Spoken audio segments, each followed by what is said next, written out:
Nah, ini datanya.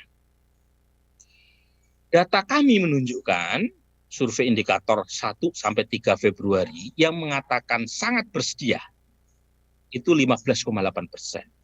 Cukup bersedia 39,1%. Kalau saya jumlah itu kurang lebih 55% nasional. Wordingnya ini, jika vaksin COVID-19 sudah tersedia, apakah ibu bapak bersedia melakukan vaksinasi COVID-19 atau tidak? Ini pertanyaannya ya.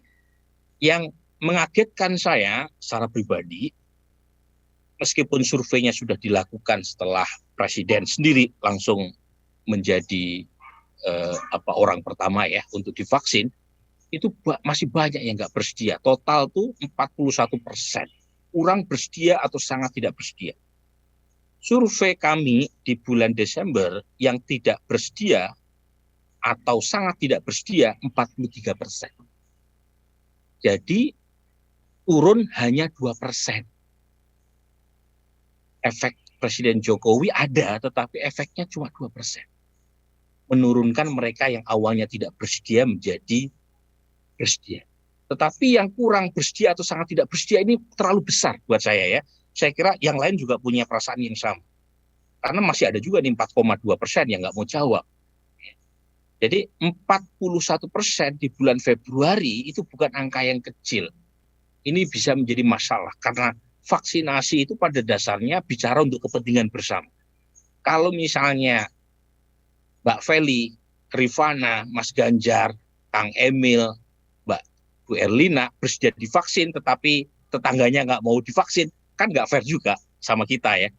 Karena bagaimanapun tujuan vaksin itu herd immunity menjadi kurang tercapai itu. Kalau 4 dari 10 orang nggak bersedia. Nah, nanti kita jelaskan mengapa mereka nggak bersedia.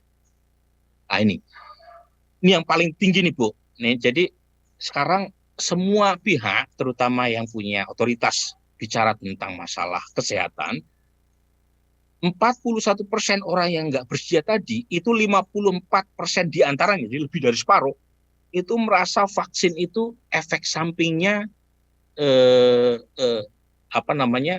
mungkin ada efek samping yang belum ditemukan atau tidak aman. Jadi kenapa mereka kurang bersedia sebagian besar karena alasan vaksin dianggap punya efek samping yang belum kelihatan sekarang. Jadi ini alasan yang menurut saya justified, ya, legitimate. Jadi pihak pemerintah harus menjelaskan nih bahwa vaksin COVID itu tidak punya efek samping yang berbahaya. Yang kedua, saya kira vaksin itu tidak efektif. Mereka yang menjawab alasan ini itu 27%. Ini alasannya boleh lebih dari satu ya, Bapak sekalian ya. Jadi kita kasih banyak alasan, mereka suruh milih, mereka boleh memilih lebih dari satu alasan.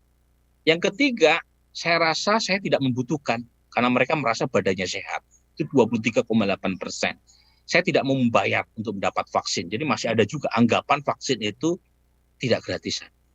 Kemudian ada juga mungkin vaksin itu tidak halal. Ada juga yang menjawab banyak orang yang akan mendapatkan vaksin. Jadi saya tidak perlu ikut vaksin karena yang lain juga udah vaksin. Dan terakhir ada yang menjawab, saya tidak mau masuk persekongkolan perusahaan farmasi yang membuat vaksin. Nah, kemudian ada jawaban kecil-kecil gitu ya di 11% ini.